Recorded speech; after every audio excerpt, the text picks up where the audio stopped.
Amém. Bom dia, irmãos. Privilégio estar na casa de Deus nessa manhã chuvosa. Feliz por essa igreja estar para um domingo chuvoso até cheio.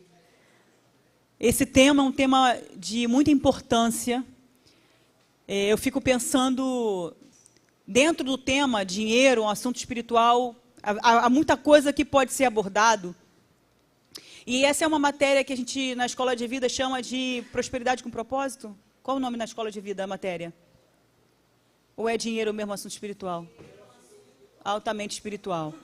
O bispo Roberto McAllister, que foi o fundador da Nova Vida, ele era um missionário canadense, ele na década de 80 escreveu um livro com esse mesmo nome, O Dinheiro, um assunto altamente espiritual. E é interessante como esse livro, 40 anos depois, ele continua tão atual. O bispo Roberto, ele vai ressaltando nesse livro que não há como você separar a dinheiro de fé. É interessante, né? Não há como você separar na vida do cristão a relação que o cristão tem com o dinheiro da sua fé. Não são assuntos separados, são assuntos que são interligados.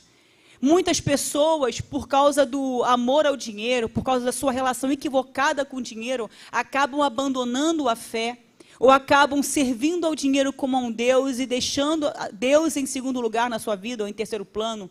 E por isso que é tão importante tratar desse tema na igreja, e o bispo Roberto, nesse livro, ele fala sobre a importância da generosidade, ele fala sobre mordomia, que nós somos mordomos, administradores de tudo que o Senhor coloca em nossas mãos, inclusive dos recursos financeiros. Você sabia? Nós somos mordomos, somos administradores de tudo que o Senhor coloca em nossas mãos. E um dia nós daremos conta ao Senhor de tudo que Ele nos confiou.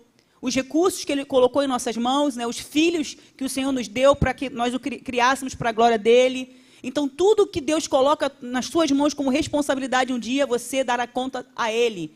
Você prestará contas. E isso fala de mordomia. Esse livro também fala sobre a importância da generosidade, da importância de você ser fiel na sua contribuição com o reino de Deus. Então, esse livro, ele se você tiver o interesse de ler, acredito que você consegue comprar pela internet. E aí, a gente se inspirando no tema desse livro, a gente montou essa série de mensagens, que eu vou começar nessa manhã. Mas antes de falar sobre a relação do cristão com o dinheiro, e como deve ser o nosso relacionamento com os recursos financeiros, e como isso deve pautar, como isso deve ser relacionado com a nossa fé, eu queria primeiramente falar sobre essa questão da prosperidade em si.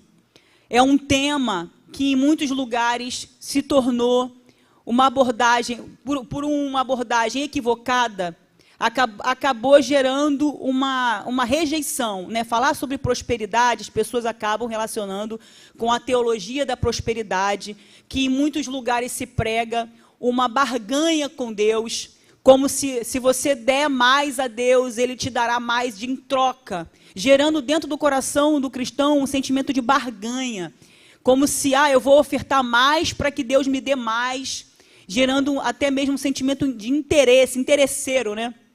Isso não tem nada a ver com o que nós acreditamos. Mas a verdade é que prosperidade é algo que Deus tem para mim e para você.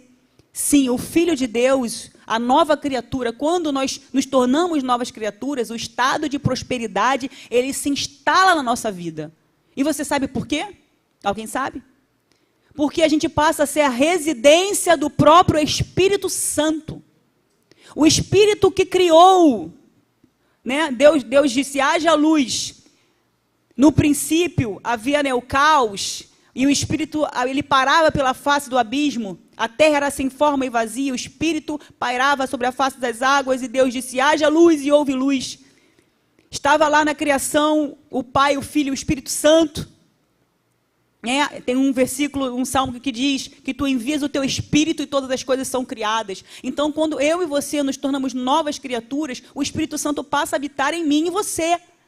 Então, onde o Espírito Santo está, as coisas não ficam estagnadas. Onde o Espírito Santo entra, o Espírito Santo é um espírito criativo. Ele gera coisas novas em nossas vidas. Então, o estado de prosperidade, ele é instalado na nossa vida quando nos tornamos novas criaturas, porque o Espírito Santo passa a habitar em nós. E não é interesse do Senhor que vivamos uma vida de miséria, uma vida passando necessidade, uma vida de tormentos. Não foi para isso que Deus chamou a mim e a você. Viver uma vida medíocre, uma vida de necessidades. O salmista disse, né, eu fui jovem, agora sou velho, mas eu nunca vi o justo mendigar o pão, nem a sua descendência padecer. A verdade é que Deus tem interesse sim que os seus filhos prosperem. Mas isso não quer dizer que Deus está prometendo que todos nós seremos milionários. Que todos nós teremos uma Lamborghini, um Porsche. Né? Meu filho ele adora carro. Então, quando ele vê, caramba, mãe, um Porsche Cayenne. E aí, a verdade é que no coração de muita gente, quando a gente fala sobre prosperidade, a pessoa associa Cristiano Ronaldo, né? Associa a posses, a abundância de recursos, de maneira absoluta. Mas a verdade é que prosperidade, ele é um estado que fala sobre uma ampla suficiência em todas as áreas da nossa vida. Prosperidade é um bem-estar geral, que engloba a nossa vida emocional, a nossa vida familiar, a nossa vida financeira, a nossa vida profissional. Então, o que é prosperidade? A prosperidade é um bem-estar geral, é ir bem, é ser bem-sucedido em tudo que você se propuser a fazer dentro da vontade de Deus. Você estudar para alguma coisa, você ter um sonho e realizar no Senhor, isso é prosperidade. Prosperidade é ter relacionamentos sadios com seus amigos, com a sua família, com seu pai, com a sua mãe. Isso é prosperidade. Essa é a prosperidade que o Senhor quer para mim e para você. E prosperidade também é ter o suprimento de cada uma das nossas necessidades materiais. Deus promete, sim, que nós seremos supridos nas nossas necessidades materiais. Porque Deus não quer ver nenhum dos seus filhos padecer, passar necessidade, não ter o que comer, não ter o que vestir. Vocês lembram de Jesus falando em Mateus 6? Não andeis ansiosos quanto ao que vocês têm que comer, beber ou se vestir. Do que se trata isso? Jesus está falando de quê? Jesus está falando de recursos materiais. Não fiquem ansiosos quanto ao que vocês vão comer, beber ou se vestir. Ele disse, as aves do céu, elas recebem do Pai tudo o que elas precisam. As ervas do campo são vestidas, né? As flores são tão bonitas, não é o Senhor que as supre. Muito mais vocês, homens de pequena fé, vocês são filhos. Né? Jesus diz também, qual o filho que tem fome e pede ao pai pão, ele lhe dará pedra, ou se pedir peixe, ele lhe dará uma cobra. Jesus está falando, se vocês tiverem fome, se vocês tiverem sede, se vocês tiverem necessidades, no Senhor, Ele promete sim o cumprimento dessas necessidades na sua vida. Aí você vai dizendo, mas Amanda, eu conheço um monte de cristão que está passando necessidades profundas. O que acontece? É que, na verdade, a prosperidade, ela tem um passo a passo. Ela não acontece de maneira automática como a salvação. A salvação é assim, eu creio em Jesus, eu confesso a Ele como meu único e suficiente Salvador. Demora quanto tempo para eu ser salvo? É na hora, é imediato. A salvação, ela é imediata. Eu criei, confessei a Jesus, eu sou salvo na hora. Mas e a prosperidade? Ela depende de ações minhas na direção daquilo. E existem 3 textos bíblicos que fundamentam isso. A gente fala deles quando a gente trata desse tema na escola de vida. Eu vou trazer pelo menos 3, mas existem vários. Eu posso trazer Salmo 1. O Salmo 1, né, o salmista diz, bem-aventurado o homem que não anda no conselho dos ímpios, não para, ou seja, não se detém no caminho dos pecadores, nem se assenta na roda dos escarnecedores. Você pode até trazer para os dias de hoje. Bem-aventurado o que não anda procurando conselho com seus amigos do mundo, né? Com seus amigos incrédulos. Não se detém no caminho dos pecadores, ou seja, não fica parado ali na esquina, se a gente puder trocar em miúdos, no caminho ali, detido, parado, estagnado, no caminho dos ímpios, não se detém no caminho dos pecadores, não se assenta na roda de escarnecedores, sabe, aqueles escarnecedores que zombam do Senhor, contando piadas de duplo sentido, falando palavras de baixo calão. Então, é disso que a Bíblia está falando. Você não deve se assentar nessa roda. Você não deve procurar conselho com o mundo. Antes, pelo contrário, o seu prazer está onde? Fala alto, quem sabe? Na lei do Senhor. Mais alto. Antes, o seu prazer está na lei do Senhor. O que é a lei do Senhor? É a palavra revelada. Na época deles, era só a lei que tinha a palavra revelada. Ainda não havia os profetas, ainda não havia o evangelho. Agora nós temos a profecia completa, nós temos a palavra completa. É a Bíblia que está na sua mão. Então, antes o seu prazer está na palavra de Deus. E o que esse homem faz? Antes o seu prazer está na lei do Senhor e nela ele medita. Medita só 30 minutos por dia? Medita só 15 minutos por dia? Não. O que diz? De dia e de noite. Antes o seu prazer está na palavra de Deus e nessa palavra ele medita. Meditar é só ler? Não. Meditar é o quê? Vai, Geise. Ruminar, pensar, imaginar, falar, conversar na mesa de jantar com o seu marido, com seus filhos. Pensar, imaginar, refletir. Isso é meditar. Antes o seu prazer está na lei do Senhor e na sua lei ele medita, ele pensa, ele murmura, ele fala dia e noite. Para quê? Só para meditar e deixar para lá? Não. Para ele ter o quê? O cuidado de fazer tudo conforme nela está escrita. Aí o que acontece com esse homem? Tudo o que ele faz dá errado. As portas se fecham. Passa fome, necessidade. Sim ou não? Tudo o que ele faz, fala alto, prospera. Então Deus quer ou não que seu filho prospere? Mas a prosperidade é automática? O que é necessário? É necessário se afastar do caminho do ímpio, do caminho dos pecadores, não se assentar na roda dos escarnecedores, dos beberrões, dos drogados, daqueles que estão gastando o seu dinheiro em drogas, em vícios, de jogo. É necessário se afastar do pecado, da desobediência, da desonra. E fazer o quê? Prazer na palavra do Senhor, amar a palavra, valorizar essa palavra, meditar a palavra, falar na palavra, falar com o pai, falar com a mãe, falar com os filhos, imaginar, refletir, sonhar de noite na palavra, amar essa palavra, meditar dia e noite, mas não só meditar, cuidar de cumprir tudo que está escrito. E há outro texto que repete, Josué 1, diz: tão somente esforça-te, não tenha medo. Ele diz assim, Josué 1, vou ler inteiro.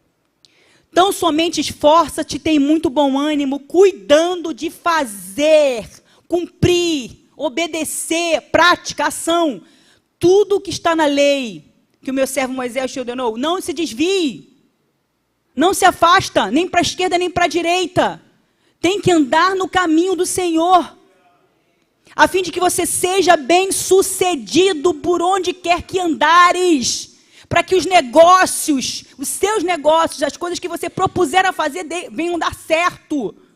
Você precisa andar na lei do Senhor, ou seja, precisa andar em obediência.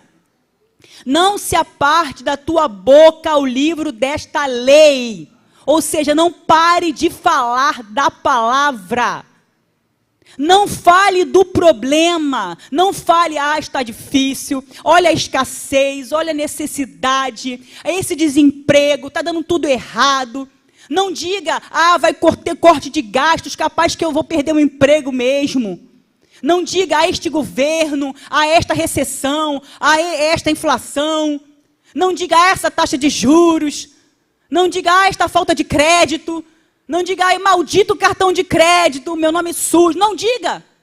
Diga a palavra. Diga, o meu Deus, com sua riqueza e glória, há de suprir cada uma das minhas necessidades. Não fale do problema. Fale ao problema. Jesus disse, se você tiver fé do tamanho de um grão de mostarda, você vai falar ao monte, ergue-te e lança-te no mar. Então, em vez de você falar da necessidade, do desemprego, da fome, da escassez, fale ao problema, diga, eu em nome de Jesus te repreendo, devorador. Eu te repreendo em nome de Jesus. Coloca a mão assim, na sua despensa, eu declaro que Deus supre todas as minhas necessidades. Mas, gente, para fazer isso, primeiro, você tem que amar a lei do Senhor. Você precisa não se desviar dela, nem para a esquerda, nem para a direita, e ter o cuidado de cumprir tudo que está ali. Porque, além de você, não é só a questão da obediência, é a sabedoria que você adquire quando você anda na lei do Senhor. Deus abre a tua mente. Você passa a enxergar coisas que você não enxergava, então você faz bons negócios. Porque antes de tomar uma decisão, você orou, você ouviu a voz de Deus, Deus te deu uma direção. Pode ser que ninguém te apoie, mas se Deus falar que é isso, você pode ter confiança, eu vou cumprir. Há outro texto também que é em Deuteronômio, mas não vou me ater a isso. Mas o que eu quero dizer para vocês é o seguinte, gente. A vontade de Deus é que nós sejamos supridos em todas as nossas necessidades. Eu queria trazer só um último texto. Isso não está nada no meu esboço, nada no meu esboço. Isso aqui é só a introdução. Estou igual o Douglas. Falei tão mal. Um texto que eu gosto muito, em 2 Coríntios. Olha só, gente, que agora é Novo Testamento, né? Aí você pode dizer, não, isso aí tudo que você falou, Amanda, é no Velho Testamento. E no Novo Testamento? 2 Coríntios 2, 9 diz assim, mas digo isso, aquele que semeia pouco, pouco também colherá. Aquele que semeia em abundância, ou seja, muito, em abundância também colherá. Aí ele está falando de quê aqui? Dinheiro, olha. Cada um contribua segundo o que propôs no seu coração, não com tristeza, nem por constrangimento, porque Deus ama quem dá com alegria. Olha que interessante. E Deus, Ele é poderoso. Ele é o Deus do impossível, Ele é poderoso para fazer abundar, muito, ter muito, em vós. Abundar em vós toda a graça, todo favor imerecido, a fim de que tendo, às vezes, não, tendo sempre, em algumas coisas, não, em tudo. Olha o que diz a palavra, tendo sempre em tudo, toda a suficiência.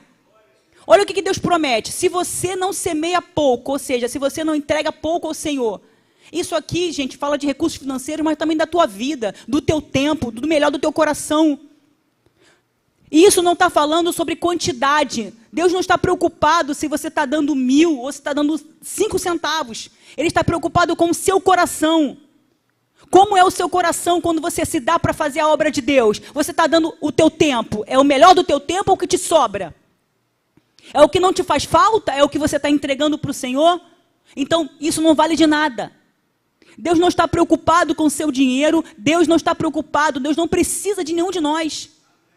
Mas como você faz a obra?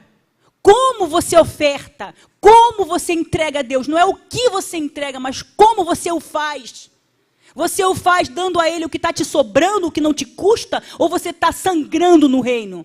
Ou você está deixando o teu melhor ali no altar? o melhor da tua adoração, o melhor do teu tempo, o melhor também das tuas finanças, da tua renda.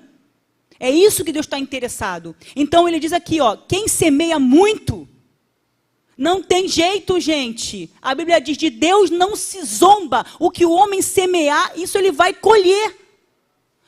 Se você está semeando para o reino, você vai colher, porque Deus não mente. Ele diz, Deus não é homem para que minta, nem filho do homem para que se arrependa. Deus não mente. Ele disse o quê? Se você semeia muito, você vai colher muito. Mas não é muito em valor, é muito em qualidade do que você entrega. E ele vai dizer assim, ó, Deus é poderoso para que você tenha muito. Em tudo. Sempre. Suficiência em todas as áreas da sua vida. Para que você seja abundante em toda boa obra. E conforme está escrito, espalhou, você deu aos pobres, a sua justiça permanece para sempre. Ora, aquele que dá semente ao que semeia e pão para alimento, também suprirá e aumentará a vossa sementeira e multiplicará os frutos da vossa justiça. Empobrecendo-vos em tudo? Não, enriquecendo-vos em tudo. Para você guardar o dinheiro só para você? Não. Enriquecendo-vos em tudo para toda generosidade. Gente, esse texto aqui, pô. Que isso, gente? Isso aqui é a chave, gente. Isso aqui é a resposta. Senhor, como é que eu vou sair da situação? Começa a semear. Semeia no reino. Dá o teu melhor do teu tempo, das tuas finanças, da tua oração, da tua adoração. Está difícil, adora, levanta a mão, chega aqui, dá o teu melhor. Ah, Senhor, eu estou com dor, mas levanta a tua mão e adora. Ah, mas eu estou com problema, mas levanta a tua mão e adora. Ah, mas eu só tenho 5 centavos, dá os teus 5 centavos, dá o teu melhor para o Senhor. Você está honrando a Deus ou você está dando a Ele só o que te sobra? Ora, aquele que dá semente ao que semeia e pão por alimento, Ele vai multiplicar, Ele vai suprir. Enriquecendo-vos em tudo, mas tem propósito. Quando o Senhor te fizer prosperar, é com o propósito. Enriquecendo-vos em tudo para toda generosidade. Você sabe o que é generosidade? É a disponibilidade de dar, de abençoar os outros, de derramar sobre a vida do outro. É para isso que Deus vai te fazer prosperar, para você ajudar outras pessoas. Para você derramar sobre outros essa bênção, que ela não vai ficar parada em você. Porque Deus não nos chamou para sermos represa, Ele nos chamou para sermos canal de bênção. A bênção que Deus fizer vir sobre você, não é para você entesourar ou para você reter como se você fosse uma represa. Toda a bênção que o Senhor fazer afluir sobre você, é para que você seja um canal. Para que por meio de você, outras pessoas também sejam abençoadas. Amém? Então agora eu vou começar o meu tema. Só me falta 20 minutos. Mas é importante essa introdução, para você se situar. E agora eu vou falar sobre dinheiro, um assunto espiritual, porque muitas pessoas têm um relacionamento errado com o dinheiro. E aí, quem tem pouco dinheiro pensa assim, que bom, ufa, eu tenho pouco dinheiro. Afinal de contas, o dinheiro é a raiz de todos os males, né?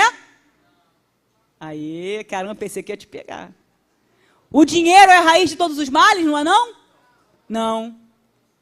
O dinheiro é bom ou ruim? O que é ruim?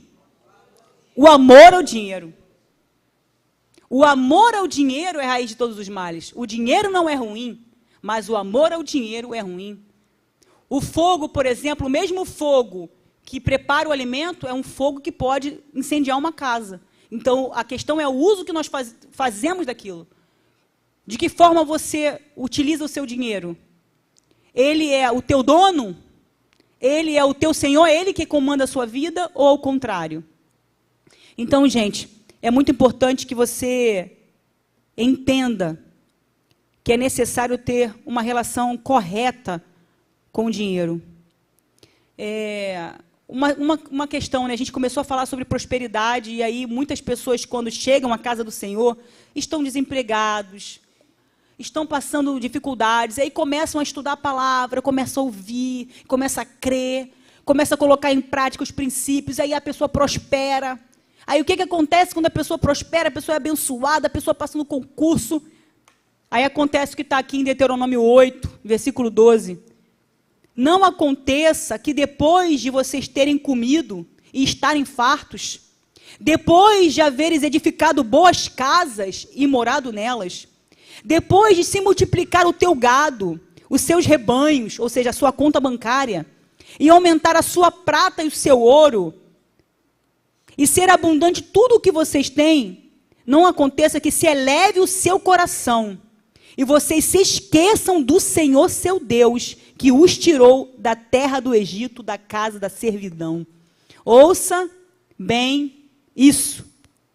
Muitos, quando estão passando dificuldade, estão aos pés do Senhor, orando, clamando.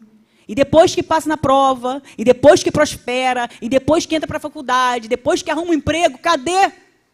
Isso acontece muito com jovens. O jovem está na igreja, adolescente, né? Adolescente não tem dinheiro, né? Porque é a mãe que tem que dar o dinheiro. Então a gente não trabalha.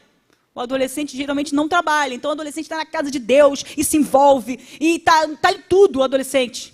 Aí chega na fase da juventude, né? Aí o Enem, aí caramba, começa a estudar, mas ainda está lá orando para passar na prova. Aí entra para a faculdade. Aí entra para a faculdade, aí começa a ficar sem tempo, aí arruma um emprego. Cadê? O jovem sumiu, desapareceu. Aí, caramba, olha, vamos botar aqui o nome na escala aqui do ConTV. Ah, só posso ficar 2 cultos no mês.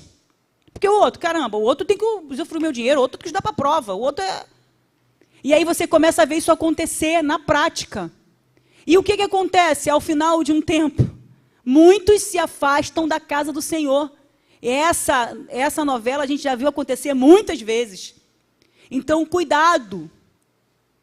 Que você não permita que quando você alcançar a bênção que tanto você procura da parte do Senhor, que essa bênção não se transforme em maldição na sua vida. Mas que você passe a honrar a Deus com os seus bens e com tudo que o Senhor colocar nas suas mãos. Você tenha no seu coração gratidão. Eu acho que uma coisa muito importante dentro dessa questão da nossa relação com a prosperidade, com a vida financeira, em primeiro lugar, é você ser grato. Se você pode adotar uma prática benéfica para a sua vida, que não vai fazer mal em nada e só bem, é gratidão. Mesmo que você ainda não tenha tudo o que você tem, seja grato pelo que você tem. Paulo disse, eu aprendi a viver contente em toda e qualquer situação. Passe a praticar a gratidão, agradeça ao Senhor todos os dias. Obrigado, Senhor, por esse pão com manteiga. Obrigada, Senhor, por esse café. Cada vez mais difícil, tem que fazer um pouco mais ralo. Requentar. Não dá para jogar fora. Agora é o ouro negro, né? Porque, de fato, agora, quem gosta de café, é complicado. Quem é amante do café, então eu amo café. Aí a gente comprou lá um café mais barato. Eu falei, Glaucio, não dá não. Eu vou economizar com o quê? Eu vou economizar com shampoo, mas com café não. Mentira, não economizo. Enfim. A verdade é que você precisa ser grato. Agradeça a Deus pela sua família, pelos seus filhos. Tenha um sentimento de gratidão, não murmure. Gente, a murmuração, ela vai atrapalhar o processo, ela vai tornar o processo longo. Por que o povo de Israel demorou 40 anos no deserto? Uma das coisas que eles tinham como prática constante era murmurar. A murmuração, ela estende o deserto na sua vida. No lugar de reclamar do desemprego, do infortúnio, do que aconteceu que você não estava esperando, da enfermidade que você teve que gastar R$300 de antibiótico. Né? Tem hora que dá, está repreendido, que raiva. O único dinheiro que eu tinha guardado, tive que gastar com antibiótico, com xarope para essas crianças tudo resfriado, com gripe. Aí você começa a reclamar. Aí começa a falar para o marido, poxa, você também não arruma um emprego melhor, não coloca o nome. Caramba, por que você não vai mandando currículo, esse emprego, esse salário? Aí começa a briga dentro de casa, um acusando o outro, é você que gasta. Você também, olha só, você fica gastando com brusinha. Né? O marido fala, caramba, vamos abrir esse guarda-roupa aqui, vai contando quantas brusinhas tem. Daqui a pouco você tá tudo lá na boutique da Gal, porque você não usa, vai parar lá na boutique da Gal. Inclusive, gente, você que quer o brechó chique, como é que é o nome? Papo de mulher, brechó chique, só coisa, nota 10, nota 1 milhão, da Gal. Tá, gente? Procura a Gal, vai prosperar em nome de Jesus. Vai ter uma loja virtual imensa, vai entregar para o Brasil todo. Recebe, creia, em nome de Jesus. Gente, estou rindo porque eu estou lembrando do meu irmão. Meu irmão estava falando ontem de um exemplo, de um rapaz que não era nem cristão, não sei, eu acho que não é, que era morador da Rocinha. Um exemplo de uma pessoa que prosperou porque teve uma ideia, fez uma coisa que ele teve um carro penhorado porque não pagou, aí veio o carro na busca e apreensão, veio a busca e apreensão para tomar o carro dele. E aí ele teve que contratar um advogado para conseguir resolver essa questão com o banco, fez um acordo. O que ele pensou? Caramba, isso aí dá dinheiro, hein, para o advogado. Só que ele não é advogado. O que ele fez? Ele contratou a advogada que trabalhou para ele, conseguiu um monte de gente, ganhou dinheiro em cima, e no final ele virou o patrão, ele tem, eu acho que mais de 40 advogados trabalhando para ele, ele não é advogado. Ele abriu um escritório de recuperação de ativos, teve uma ideia, começou. Se o ímpio prospera, o filho de Deus tem que prosperar muito mais, gente. O que a gente precisa ter é vontade. O que a gente precisa fazer é se levantar. Porque nós temos tudo ao nosso favor. Deus está conosco, nós temos o Espírito Santo. Entendeu? O que a gente precisa fazer é se levantar em Deus e falar, Senhor, abre os meus olhos.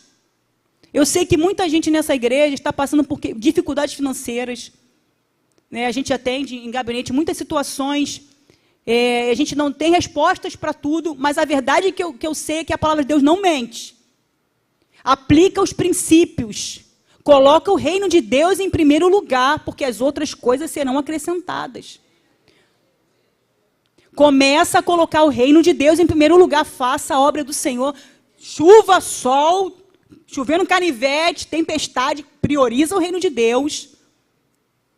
Seja generoso com tudo que o Senhor colocar nas suas mãos. Reparta o seu pão. Reparta o que você tem com o necessitado, com aquele que está do seu lado. Seja generoso com a obra de Deus. Não fique de fora. Quando o pastor falar, temos um projeto, temos uma campanha, vamos arrecadar caixa de bombom para o Geração Vida, não fique de fora. Não pensa assim, poxa, eu não tenho. Faça alguma coisa, nem que seja R$1. Olha, eu vou contribuir com R$1. Mas não fique de fora, porque isso fala para Deus que você está honrando Ele. Que Ele está em primeiro lugar na sua vida. Você está entendendo? É um princípio. E aí eu queria que você abrisse em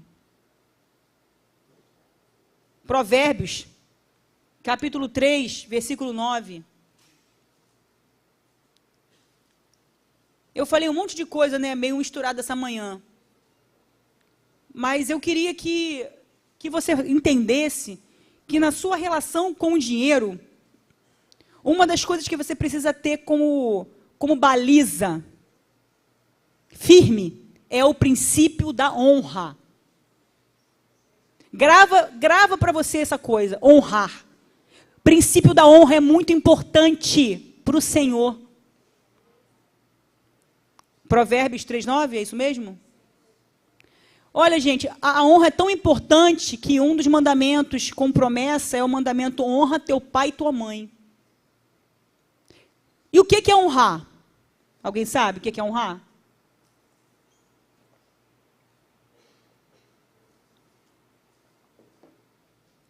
Honrar é tratar com deferência, é dar deferência. Honrar é distinguir. Por exemplo, numa sala, um monte de gente, mas alguém ali é um rei. Ao rei, todo mundo trata com deferência. O rei, ele tem uma distinção em relação aos demais. É desse jeito que a Bíblia fala de honra. Como eu tenho que tratar a minha mãe? Melhor do que eu trato todo mundo. Melhor do que eu trato até o meu patrão. Eu tenho que honrar a minha mãe. Amém, Pedro? Aleluia. Estou pregando para o meu filho essa manhã. Honrar pai e mãe, fala disso, tratar com distinção, com honra, com preferência. O jeito de falar, o jeito de se dirigir a esta pessoa, é diferente da forma como você trata os outros. Você não pode tratar o teu pai e a tua mãe chata. Fala demais. Que saco. Né? Quantas vezes os filhos são assim, mãe chata. Poxa vida, minha mãe. De repente seu pai e sua mãe erraram. Poxa, meu pai bebe, beberrão. Mas mesmo que o seu pai seja um beberrão, a Bíblia diz que você precisa honrá-lo. No sentido de não abrir a sua boca para falar mal dele. Se guarda de falar mal dele. Ele pode ter feito algo contra você. Você pode até ter que manter a distância dele. Mas guarda a tua boca de proferir palavras contra a sua mãe ou seu pai. Mesmo que eles tenham errado contra você. Esse é o princípio da honra. Quem guarda o princípio da honra é honrado por Deus. Honrar as autoridades. Honrar o seu líder. A pessoa que Deus colocou sobre a tua vida como autoridade. O princípio da honra tem que permear. Vocês estão entendendo? E aqui está dizendo em Provérbios 3, 9 o quê? Honra ao Senhor com os seus bens. Fala bens. Quem abriu aí em Provérbios 3, 9? Está aqui não. Está aqui não. Projeção consegue? Provérbios 3, versículo 9. Consegue projeção? Provérbios 3, versículo 9 diz: honrem o Senhor com os seus bens e com o que resta da sua renda. Sim? Não. Com as primícias de toda a sua renda. E os seus celeiros ficarão completamente vazios. Não. E os seus celeiros ficarão cheios. E os seus lagares transbordarão de vinho. Olha isso, gente. O vinho fala de alegria, né? Então, os seus lagares, a sua vida transbordará de alegria. Os seus celeiros estarão cheios, ou seja, você terá suprimento das suas necessidades materiais. Mas o que você precisa fazer primeiro? Honrar ao Senhor com os seus bens e com as primícias da sua renda. Esse texto fala de como a honra precisa pautar a nossa relação com Deus e o nosso dinheiro. Deus propõe que honremos com os nossos bens, com a nossa renda. Claro que nós devemos honrar a Deus com tudo o que temos, mas a Bíblia é explícita a dizer que devemos honrar ao Senhor com os nossos bens materiais, com os valores que chegam às nossas mãos. Porque a honra, quando você honra a Deus com a sua vida material, com o seu dinheiro, isso regula a sua maneira de se relacionar com o dinheiro. Como eu disse, Deus não precisa de nada. Ele não precisa dos nossos recursos financeiros. Somos nós que precisamos honrá-lo com o nosso dinheiro para que esse dinheiro, para que esses recursos não se tornem um Deus na nossa vida. Jesus, né, ele fala sobre cuidado para que você não sirva ao dinheiro como um Deus. Você não pode servir a dois senhores. Ou você vai servir a Deus, ou você vai servir as riquezas. E no original está escrito Mamon, porque Mamon é o Deus das riquezas. O dinheiro, ele pode se tornar um Deus na sua vida.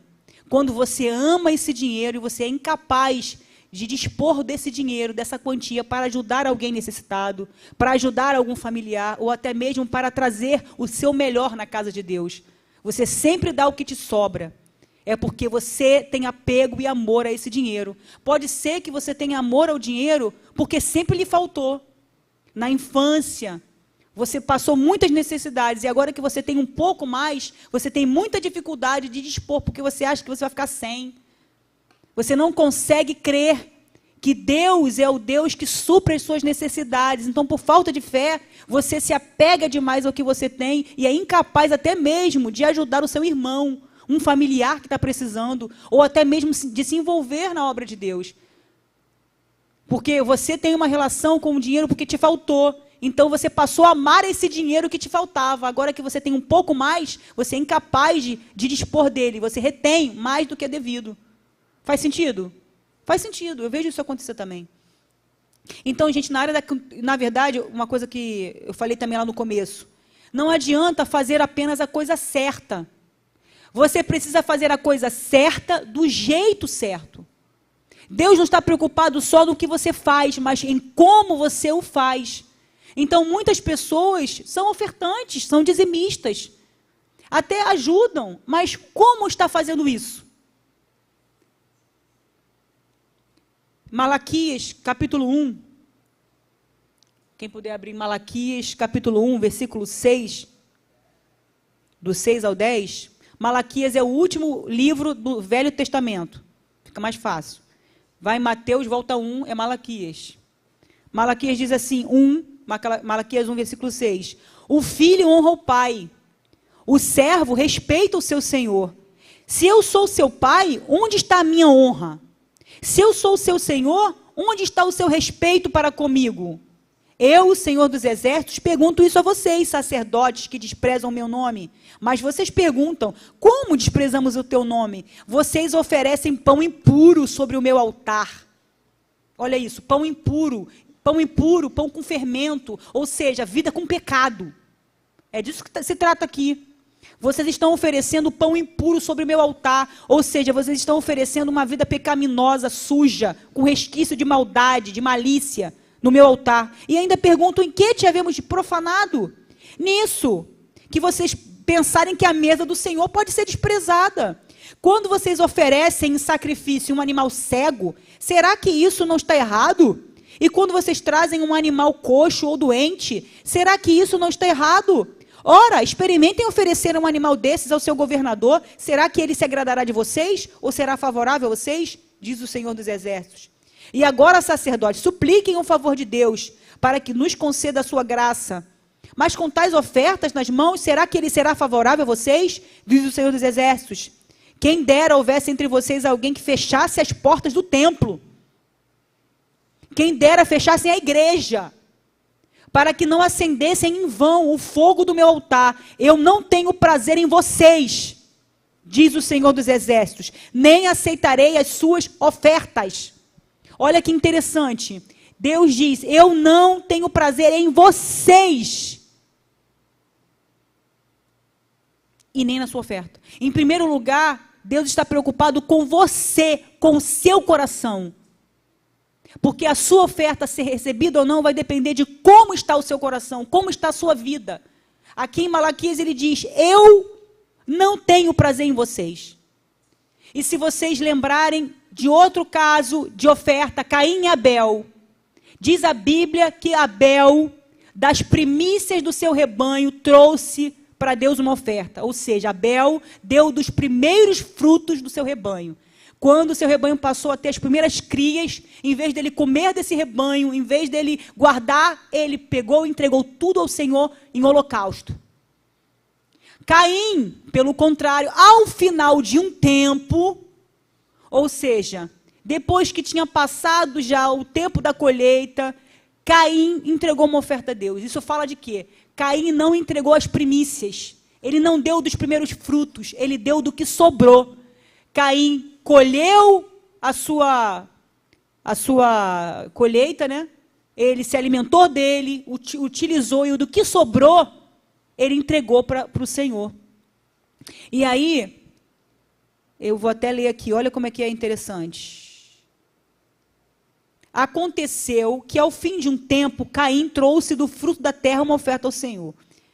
E aí lá no versículo, aí diz assim, o Senhor se agradou de Abel e de sua oferta. Lá em Malaquias Deus diz, eu não me agrado de vocês, eu não tenho prazer em vocês, nem na oferta de vocês. Mas aqui em Gênesis diz, Deus se agradou de Abel. e da sua oferta. Mas de Caim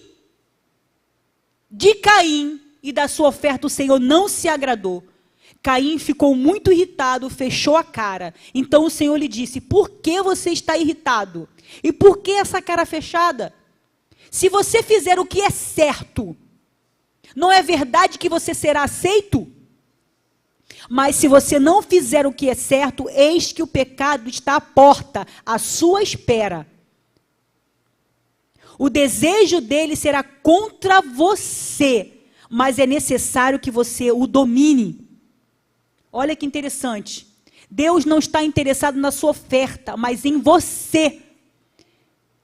Deus não aceitou a oferta lá em Malaquias porque eles estavam com o coração longe do Senhor. Estavam apresentando pão impuro, ou seja, uma vida pecaminosa. Estavam entregando a Deus o pior.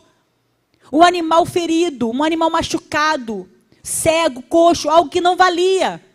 Para ele vender aquele animal, ele não ia conseguir. Então ele pegava aquele refúgio que estava sobrando e entregava para Deus qualquer coisa. E Deus falou: eu não tenho prazer em vocês, nem na oferta que vocês estão entregando. Era melhor que vocês fechassem a igreja, do que vocês virem à casa do Senhor apresentar qualquer coisa para mim. E aqui, também nesse exemplo de Caim e Abel, Abel, das suas primícias, entregou o melhor para o Senhor, os primeiros frutos. Mas Caim, do seu pior, entregou do que lhe sobrou. O coração de Caim era um coração que não honrava ao Senhor. O coração de Abel era um coração que honrava ao Senhor. Como está o seu e o meu coração? Deus não quer a sua oferta. Deus está à procura de honra. Deus não se preocupa com adoração. Ele quer adoradores. O nosso coração precisa estar sintonizado. Deus precisa ter o primeiro lugar. Você está honrando ao Senhor com o seu tempo, ou você lhe dá o que lhe sobra? Você está honrando o Senhor com os seus bens, ou você lhe dá o que lhe sobra? Você está honrando o Senhor com a sua renda, com as suas primícias, ou você apenas contribui quando lhe sobra alguma coisa? O princípio da honra precisa pautar o meu e o seu relacionamento com Deus e com as bênçãos materiais que Ele faz afluir a minha e a sua vida. Então, eu queria que você guardasse isso. Eu vou concluindo aqui. Né? Tem que terminar agora, né? Posso mais 5? Então tá. Então, gente, Deus está cobrando do povo uma prática, um princípio que não pode ser negociado, negligenciado.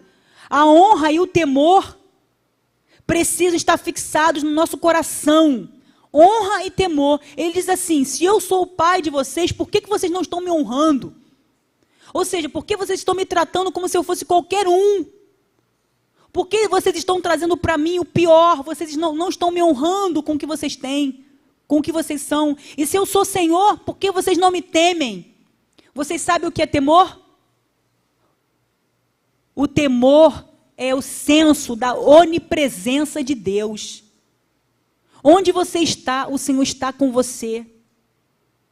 Naquele momento que você for tocar em alguma coisa que vai desagradar a Deus, o Espírito Santo diz: eu estou aqui. Se você teme ao Senhor, naquela hora você para, você pensa: Deus está aqui.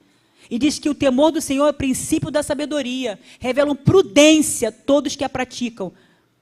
Quem não teme ao Senhor vai colher os frutos da sua tolice.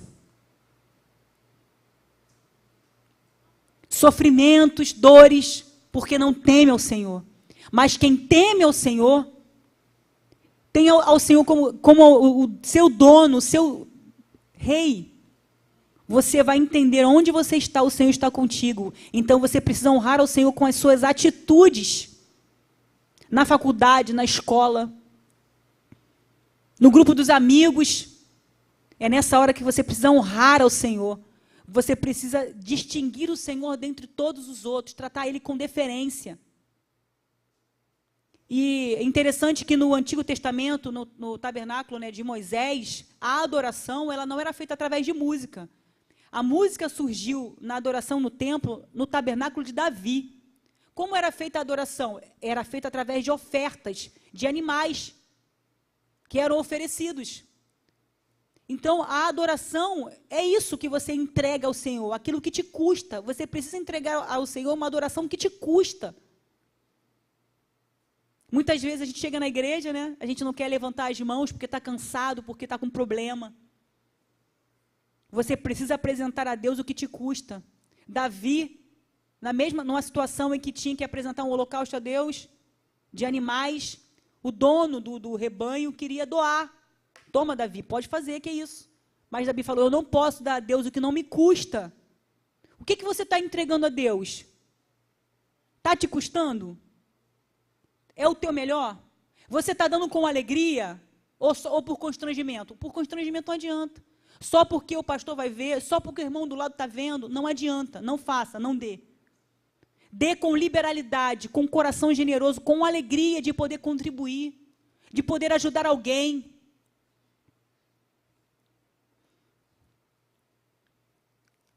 E olha, eu vou terminar falando sobre a questão de como, porque diz que se você honra o Senhor, você tem uma consequência. Diz em 1 Samuel 1,30 que o Senhor... Não, deixa eu ler aqui. 1 Samuel...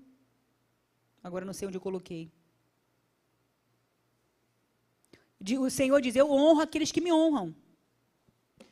O Senhor honra aqueles que te honram. O honram. Se você honra o Senhor com a sua vida, o Senhor vai te honrar. Olha que interessante. Esse exemplo eu ouvi na pregação do Luciano Subirá. Maria de Betânia, irmã de Lázaro e de Marta, ela entregou a Jesus um unguento caríssimo dentro de um vaso de alabastro, que era também uma cerâmica caríssima.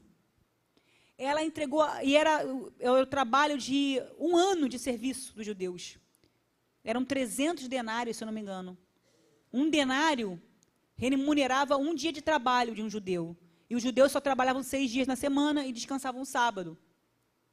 Então, era equivalente a 1 ano de trabalho. Ela pegou 1 ano de trabalho e ela entregou, quebrou e derramou tudo sobre Jesus.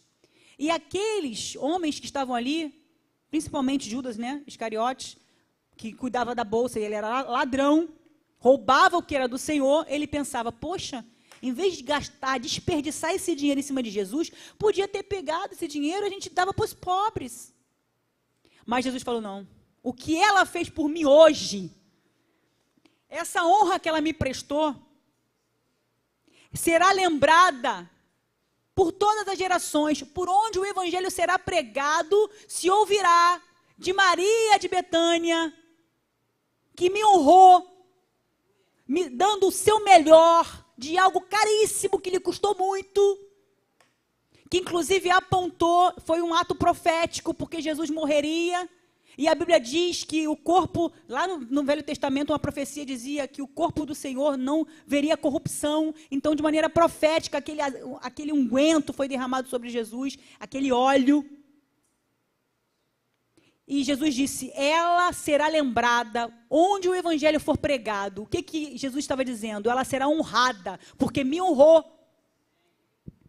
Então, se você honrar ao Senhor com a sua vida, com o seu coração, com o seu tempo e com a sua renda, quando você vier ao Senhor e olhar o que eu estou entregando aqui nessa oferta, ele reflete o meu melhor?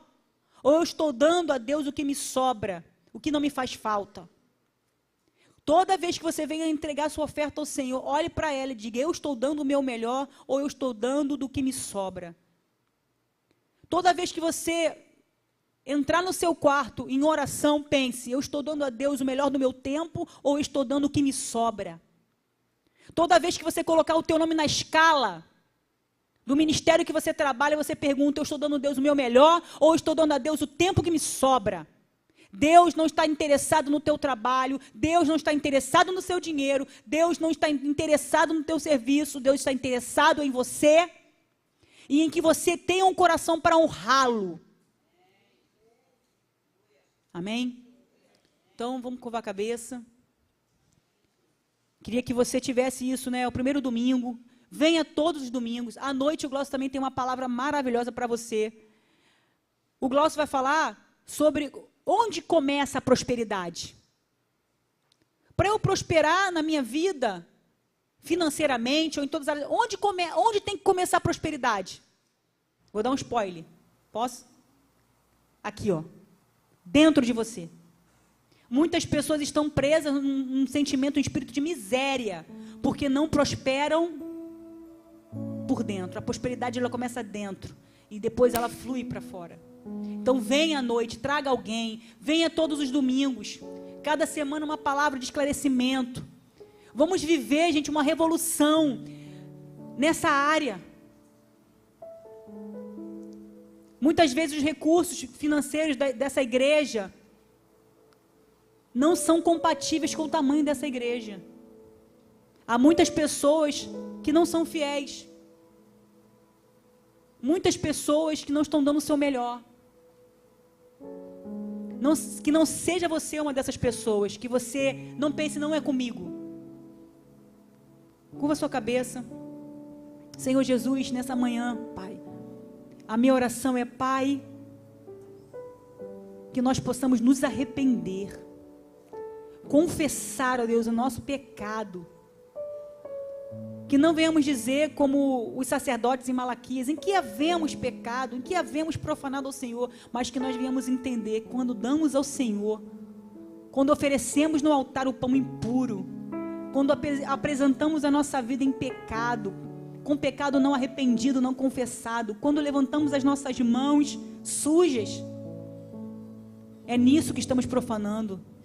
Quando entregamos a Deus o que tem defeito, o que está defeituoso, o que não nos custa, quando não honramos com a nossa vida, perdoa-nos, Senhor, que nessa manhã o Senhor faça cair sobre nós, ó Deus, um sentimento de constrição, de arrependimento, Pai, de mudança, que saiamos daqui para viver diferentes, para nos relacionar de maneira diferente contigo e com as bênçãos que o Senhor faz vir às nossas vidas, Pai. Em nome de Jesus, Senhor. Amém.